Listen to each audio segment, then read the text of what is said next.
तभी अचानक से उसका काला साया, यानी कि उसका डार्क फॉर्म, जो कि उसकी बॉडी से अलग हो सकता था, वो उसे ढूंढने के लिए निकल पड़ता है। वो ईशानी को बाहर देखती है और यह सब कमरे रास्ते असल में एक कुएं के अंदर बने हुए हैं और ईशानी कुएं से बाहर निकल रही थी, लेकिन वह वहीं पर बेहोश हो गई थी। खैर, अब दासी का काला साया उसके शरीर में वापस आता है और वह सीधा निकल जाती है ईशानी को लेने के लिए, लेकिन हम नोटिस कर पाते हैं कि उसकी स्किन भी झुलस गई थी, मतलब कि उसे सेम ईशानी जैसी मेडिकल कंडीशन है। लेकिन दासी ने साक्षी से यह कहा था कि यह कोई बीमारी नहीं है, बल्कि एक खासियत है, एक शक्ति है। एनीवे, साक्षी को दिखाया जाता है जिसे उन लेडीज की और बच्चियों की आवाज सुनाई दे रही थी और वह एक अंधेरे कोने में जाने लगती है। तभी दासी को दिखाया जाता है जो कि ईशानी और खुद का इलाज कर रही थी और उनके घाव पर मल्लम लगा रही थी कि तभी वहां पर ताऊ आ जाता है। अब वह यह कहता है कि यह लड़की बच तो जाएगी ना, क्योंकि इससे पहले भी 3 लड़कियां खत्म हो चुकी हैं जिन्हें प्रधान का इलाज करने के लिए बुलाया गया था, लेकिन दासी के हाथों वह तीनों खत्म हो गई। वह कहती है कि उसके अंदर शक्ति है और वह इसी गांव का असली खून है जिससे कि प्रधान का इलाज हो जाएगा और वह ठीक हो जाएंगे।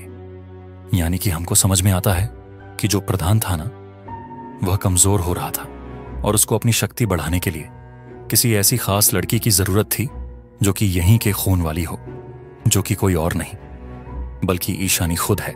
ताऊ कहता है कि प्रधान बीमार है और तब से ही गांव के अंदर सूखा पड़ा हुआ है और अगर वह गुस्से में आ गया तो पूरा का पूरा गांव भस्म हो जाएगा, जिस पर दासी कहती है कि ऐसा कुछ नहीं होगा, वह ईशानी के सैक्रिफाइस से प्रधान को ठीक भी कर देगी।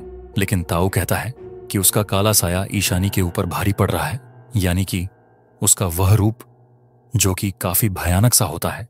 लेकिन इस बात पर दासी कहती है कि ऐसा कुछ भी नहीं है, यह काला साया असल में प्रधान ने ही उसे शक्ति के रूप में दिया था जो कि उनके लिए ही काम करता है। अब इसी बीच हम समर को देख पाते हैं जो कि अकेला ही खेत में घुस जाता है और उस कुएं तक पहुंच जाता है। खैर, अब वह उस कुएं के अंदर उतर जाता है जिसको वह पूरी की पूरी भूल भुलैया मिलती है और वह समझ जाता है कि यहां पर बहुत ज्यादा वक्त लगने वाला है। इनफैक्ट उसने अपने कांस्टेबल को भेज भी दिया था ताकि वो शहर से जाकर यहां पर मदद लेकर आ सके। उसने यह भी कहा था कि अगर वो कल शाम तक वापस लौटकर नहीं आता या फिर उसकी कोई खबर नहीं आती तो वह यहां पर सारी की सारी पुलिस फोर्स को लेकर आ जाए। ये सारी डिटेल्स वो फोन के अंदर वॉइस नोट्स के अंदर भी सबको सेंड कर रहा था। अब तभी हमें ईशानी को दिखाया जाता है जो कि दासी के पास ही थी। अब जो ईशानी होती है उसकी एक आदत होती है कि उसे सूप पसंद नहीं था और वह इस काढ़े को भी सूप ही समझ रही थी। इनफैक्ट जब उसकी खुद की माँ यानी कि साक्षी जो होती है वह उसको सूप पिलाया करती थी तो वह हमेशा एक कहानी सुना करती, जिसके चलते ईशानी जो होती है वह दासी से भी एक कहानी सुनाने के लिए बोलती है ताकि वह उस काढ़े को पी सके। अब दासी माँ ईशानी को कहानी सुनाने लगती है कि बहुत समय पहले इस गांव के राजा की कोई संतान नहीं थी, जिसके चलते सूर्य देवता से उन्होंने रिक्वेस्ट करी कि उसको एक संतान प्रदान करी जाए।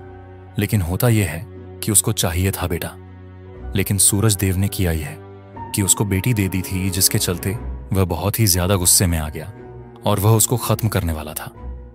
इनफैक्ट वह सूर्यदेव को बहुत उल्टा सीधा बोलने लगता है, साथ ही साथ उस बच्ची को वहीं कुएं के पास रख जाता है।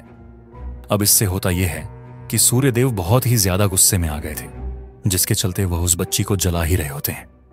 वो काफी ज्यादा जल रही थी लेकिन वह बच्ची स्ट्रांग होती है और ऐसे ही करते करते रात हो जाती है, यानी कि सूर्य देवता भी थक गए थे उस बच्ची को जलाते जलाते। ऑब्वियस सी बात है, एक छोटी सी बच्ची थी तो उनको भी उन पर तरस आ गया। लेकिन हुआ यह कि रात में एक केवमैन यानी कि आदिमानव आया और उसे अपने साथ लेकर चला गया। उसने अपनी शक्तियों से उसे ठीक कर दिया और वह आदिमानव असल में एक राजकुमार था। वो उस बच्ची को अपने साथ रखता है और जब वह बड़ी होती है तो उसे आदिमानव की सेवा करनी पड़ती है और यहाँ पर ढेर सारी लड़कियां आती जाती हैं जो कि उस प्रिंस ऑफ डार्कनेस मतलब कि प्रधान को पसंद आ जाती हैं, तो वह उसे अपने साथ रख लेता है, यानी कि वाइफ बनाकर उसे शक्तियां भी देता है। सो बेसिकली यहाँ पर ये पूरी की पूरी कहानी के अंदर वो जो छोटी बच्ची थी जो कि बच गई थी, जिसको यह केवमैन यानी कि आदिमानव, जिसको प्रिंस ऑफ डार्कनेस भी बोला गया है, जो उसको लेकर गया था, वह कोई और नहीं बल्कि दासी खुद थी। वो अपनी ही कहानी इनडायरेक्टली सुना रही थी दासी बताती है कि आजकल प्रधान बीमार है, जिसके पास अब ईशानी को भेजा जाएगा उसकी सेवा करने के लिए, और अगर वह उससे खुश हुआ तो वह उसको भी शक्तियां दे देगा। और यहां पर क्या सेवा होती होगी हम यहां पर बता भी नहीं सकते, क्योंकि यहां पर यह बहुत ही ज्यादा वियर्ड चीज हो रही थी। अब ईशानी जो होती है उसको एंजल विंग्स चाहिए थे, यानी कि पर चाहिए थे, जिसके चलते दासी माँ कहती है कि हाँ, अगर वह उसको पसंद आ जाती है, यानी कि प्रधान को ईशानी पसंद आती है, तो वह उसको भी ऊपर दे देंगे, विंग्स दे देंगे, जिसके चलते ईशानी बहुत खुश हो जाती है। लेकिन हम देख पाते हैं कि कुछ ही समय के बाद में ईशानी के पेट में दर्द शुरू हो जाता है, और इसी बीच साक्षी को दिखाया जाता है, जो कि घूमते घूमते एक कमरे तक आ गई थी, जहां पर उसे बहुत सारी लेडीज की स्पिरिट मिलती है, जिन्हें इसी कमरे के अंदर लाकर जान से मारा गया था। और यह सारी झलकियां हमको दिखाई भी जाती हैं। इनफैक्ट इतना ही नहीं, उनकी बच्चियों को यानी कि लड़कियों को भी यहां पर लाकर अलग अलग तरह से इस्तेमाल करके खत्म कर दिया गया। अब इन सभी लेडीज की स्पिरिट इसी कमरे के अंदर कैद होकर रह गई, जो कि बस रोती रहती, तड़पती रहती। हमेशा वह जल रही थी, रोज मर रही थी, और बस वह मुक्त नहीं हो पाती, यानी कि उनको मुक्ति चाहिए थी। यहां पर साक्षी को रानी भी मिलती है, जो कि डर कर यहां वहां भाग रही होती है, छुप रही होती है, और अब तक राजबीर वहां पर आकर उसका गला काटकर उसे भी खत्म कर देता है और उसको एक अंधेरे कोने में फेंक देता है, यानी कि जहां पर सभी लेडीज की लाशों को डंप किया जाता था। अब साक्षी कुछ समझ पाती इससे पहले ही राजबीर गायब हो जाता है। मतलब कि यह सब वो विजन्स में देख रही थी, और हम यहां पर समझ पाते हैं कि इनडायरेक्टली रानी खत्म हो चुकी है, यानी कि वह पास्ट की झलकियां देख रही थी। लेकिन तभी होता यह है कि रियल राजबीर वहां पर आ जाता है और उसे हंटर से पीटने लगता है, और दासी आकर बताती है कि ईशानी अब सैक्रिफाइस के लिए तैयार है, वो बड़ी हो चुकी है। मतलब कि उसके फोर्सफुली फर्स्ट पीरियड आ गए थे, वो भी 7 साल की उम्र में। यह सुनकर साक्षी बहुत ज्यादा परेशान हो जाती है, उसे कुछ भी समझ में नहीं आ रहा था। वह बार बार बोलती है कि वह 7 साल की मासूम बच्ची है, लेकिन राजबीर उसे पीट पीट के अधमरा कर देता है। तभी दासी को दिखाया जाता है, जो कि ईशानी के फर्स्ट पीरियड ब्लड को प्रधान को ऑफर करती है, और वह उसे अप्रूव कर देता है। एंड आई नो कि यह बहुत ही वियर्ड चीज थी, लेकिन क्या कर सकते हैं, यहां पर कुछ इश्यूज के बारे में दिखाने की कोशिश करी गई है कि कैसे छोटी छोटी बच्चियों को मोलेस्ट करा जाता है।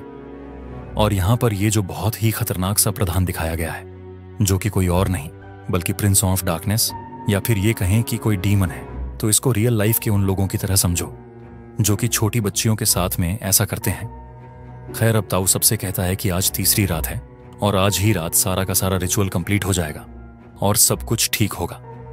हम साक्षी को देखते हैं, जो कि अब होश में आती है और उसी डंपिंग कॉर्नर तक आ जाती है जहां से नीचे वह सीधा पानी में गिरती है, जो कि असल में उस कुएं का अपर सरफेस था। अब साक्षी जो होती है वह ऊपर जमे हुए केमिकल्स की परत पर गिरती है और धीरे धीरे पानी के अंदर डूबने लगती है।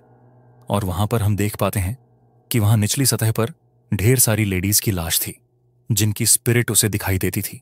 खैर, अब वह पानी से ऊपर आती है और सभी स्पिरिट्स इंक्लूडिंग रानी की स्पिरिट उसे घेर लेती हैं, और सभी एक साथ उसके सर पर हाथ रख देती हैं, जिससे कि वह तड़पने लगी थी। बेसिकली उनकी उम्मीद अब कोई और नहीं बल्कि साक्षी बन गई थी। मीनवाइल ताऊ और राजबीर को दिखाया जाता है, जहां पर ताऊ राजबीर से कहता है कि उसे कैसे भी साक्षी चाहिए, जिसकी गर्दन वह सबके बीच काटेगा, ताकि सबको एक सबक मिल सके कि यहां पर कोई भी लेडी कभी प्रथा नहीं तोड़ सकती। तो असल में ताऊ का प्लान यह था कि वह साक्षी को सबके सामने मरवाएगा, जिससे होगा यह कि सारे के सारे लेडीज के मन में एक डर सा बैठ जाएगा कि कोई भी मर्दों के खिलाफ, प्रथा के खिलाफ नहीं जा सकता। लेकिन राजबीर जो था, उसने गुस्से में आकर पहले ही साक्षी को अधमरा छोड़ दिया था, जिसके चलते ताऊ उसको कहता है कि वह उसे कैसे भी जिंदा या फिर मरी हुई यहां पर लेकर आए। अब यह बात शालिन जो होता है वह सुन लेता है, जो कि साक्षी के पास जा रहा था।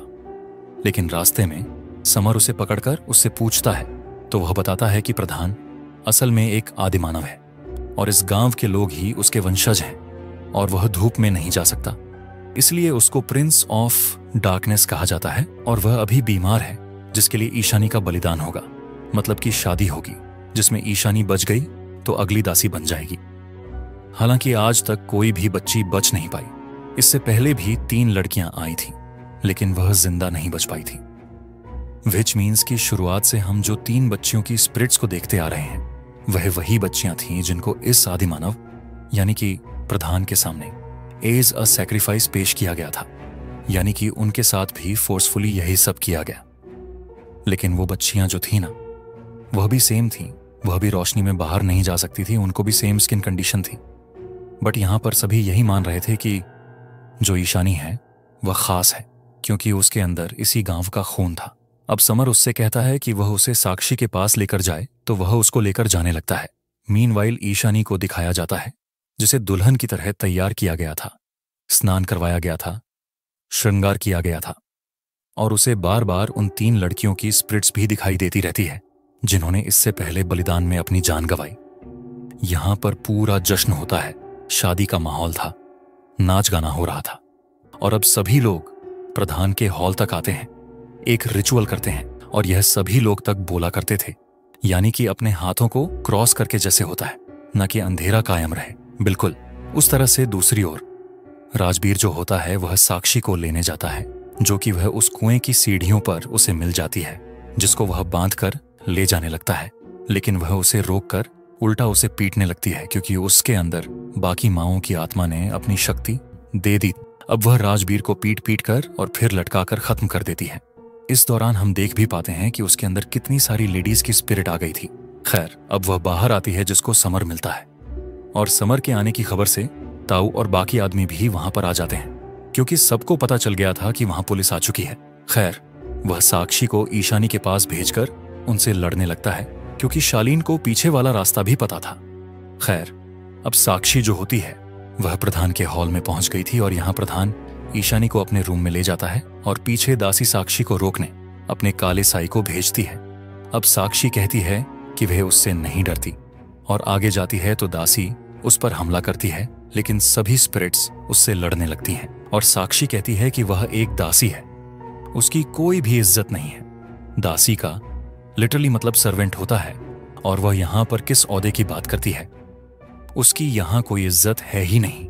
इनफैक्ट हम ये भी देख पाते हैं कि प्रधान उसको काफी बार लात भी मारता था, यानी कि अब वह उससे बोर हो चुका था। हम देखते हैं कि साक्षी दासी को ओवरपावर करके उसे दूर फेंक देती है, यानी कि अब उसकी शक्ति काफी बढ़ गई थी।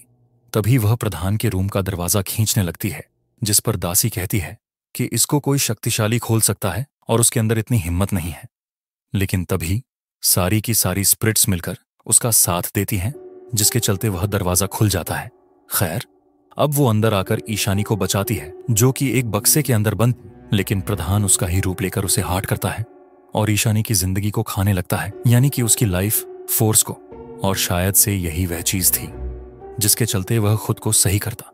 अब साक्षी तो यहां पर कुछ भी नहीं कर पा रही थी, लेकिन तभी दासी का काला साया प्रधान को आकर जकड़ लेता है और उसे कमजोर कर देता है। हम देख भी पाते हैं कि उसका विशाल रूप जो था वह काफी ज्यादा छोटा सा हो गया था, यानी कि उसकी शक्तियां खींच गई थीं, या फिर यह कहें कि वह काफी ज्यादा कमजोर हो चुका था, जिससे कि ईशानी बच जाती है। तभी समर की पुलिस टीम जो होती है वह वहां पर आ चुकी थी और वह ताऊ को अरेस्ट भी कर लेता है। इनफैक्ट वह ताऊ को मारता भी है कि अब निकल गई मर्दानगी। अब तभी साक्षी के पास दासी आती है और कहती है कि अब वह किसी बच्ची को दासी नहीं बनने देगी, यानी कि उसे फाइनली अक्ल आ गई थी। इनफैक्ट मैंने आपको मूवी की शुरुआत में एक सीन दिखाया था जहां पर साक्षी स्कूल के अंदर इसी आदिमानव के बारे में पढ़ा रही थी, तो वो इनडायरेक्ट हिंट था कि यहां पर साक्षी का सामना किससे होने वाला है। और अब आपको एक बात और समझ में आई होगी कि यहां पर जो स्पेशल लड़कियां थीं जो कि धूप में नहीं जा सकती थीं, उसके पीछे क्या रीजन था।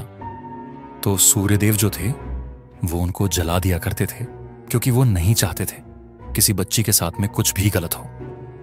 लेकिन अल्टीमेटली आई बिलीव कि यहां पर यह दिखाने की कोशिश करी गई है कि पहले जमाने में लोग जो थे उनको किसी भी मेडिकल कंडीशन के बारे में पता नहीं था, जिसके चलते वह उसको श्राप या फिर कुछ और मान लिया करते।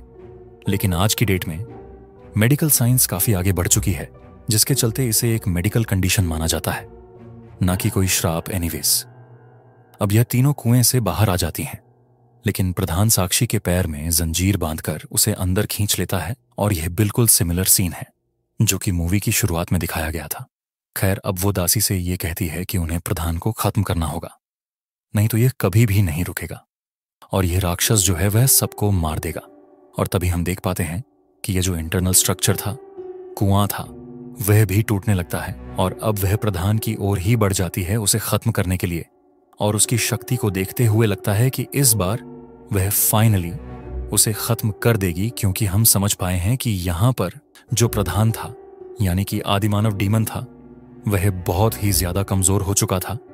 लेकिन क्या साक्षी प्रधान को हरा पाएगी? क्या वह इस काले साए को खत्म कर पाएगी? तो इस बारे में तो हमें फिलहाल दिखाया नहीं जाता, लेकिन आई बिलीव कि वह उसको खत्म कर सकती है। और अगर यह कुआं खत्म हो भी जाता है, इसका स्ट्रक्चर दब जाता है, तब भी शायद से साक्षी जो है वह स्पिरिट्स की मदद से, यानी कि जो यहाँ की नेटिव थी, वो उनकी हेल्प से बाहर निकल सकती है, क्योंकि यहां से बाहर निकलने के कई सारे रास्ते थे। और इसी के साथ में छोरी 2 मूवी यहीं पर खत्म हो जाती है। तो दोस्तों, ये थी छोरी 2 फिल्म की कहानी। उम्मीद करता हूं कि आपको ये एक्सप्लेनेशन पसंद आई होगी, डिटेल में समझ में आ गई होगी। अब देखो, ये जो मूवी है ना, उसके अंदर थोड़ी सी चीजें वियर्ड टाइप की हैं। लाइक अगर स्टार्टिंग में हमने पहले पार्ट में देखा कि इस गांव के अंदर छोटी बच्चियों का बलिदान दिया जाता था, तो वह क्यों दिया जाता था? अब या तो ये हो सकता है कि यह जो प्रधान था वह ऐसा करवाता होगा सब लोगों से बोल बोलकर, जिसके चलते वह गांव को समृद्धि और खुशहाली दे रहा था। लेकिन उसका अल्टीमेट मकसद कुछ और नहीं, बल्कि एक ऐसी ही बच्ची को पाना था जो कि बिल्कुल दासी जैसी थी। अब वह तो ग्रेट मानो कि ईशानी बच गई थी, जिसके चलते दासी उसको ढूंढ पाई, क्योंकि उसके साथ भी सेम मेडिकल कंडीशन थी जो कि यहां पर ईशानी के साथ है, जिसके चलते उसे लगा कि वह एक सूटेबल कैंडिडेट होगी, जो कि वह हो भी सकती थी। लेकिन अल्टीमेटली दासी ने चूज कर लिया था कि अब इस गांव के अंदर कोई भी दासी नहीं बनेगी। और इस मूवी के अंदर ढेर सारे सोशल मैसेजेस देने की कोशिश करी गई है कि बच्चियों के साथ में गलत काम होता है, लेडीज के साथ में बहुत असॉल्ट होते हैं, ये सब चीजें होती रहती हैं। तो उसके बारे में यहां पर दिखाने की कोशिश करी गई है और यही सेम थीम पार्ट 1 का भी था, जिसको यहां पर कंटिन्यू करा गया है। अब देखो, बात करें ओवरऑल फिल्म के बारे में, तो फिल्म तो देखो इंटरेस्टिंग है। तो जो पार्ट 1 था ना, वो एक हॉरर ड्रामा था, लेकिन जो पार्ट 2 है, इसको एक प्रॉपर हॉरर कैटेगरी के अंदर लाया गया है, जो कि मेरे ख्याल से काफी अच्छा भी है। तो ओवरऑल मूवी अच्छी है। बाकी आप लोग बताइएगा कि आपको ये फिल्म कैसी लगी। अगर आपने देखी है, इन केस आपने मूवी नहीं देखी है, जाकर देख लीजिए। अमेज़न प्राइम पर आप इसे जाकर देख सकते हैं। सबसे बड़ी बात कि इस मूवी को देखते टाइम मुझे बहुत ज्यादा टर्किश हॉरर मूवीज की याद आई, क्योंकि यहां पर जो म्यूजिक वगैरह था और जो इल्यूजन्स थे वो बिल्कुल टर्किश हॉरर जैसे थे। तो उम्मीद करता हूं वीडियो पसंद आई होगी। पसंद आई है तो वीडियो को लाइक कर दीजिए, चैनल के ऊपर नए हो तो सब्सक्राइब कर लेना। तो मैं आप सबको मिलता हूं अगली वीडियो के साथ में। तब तक के लिए स्टे अलर्ट।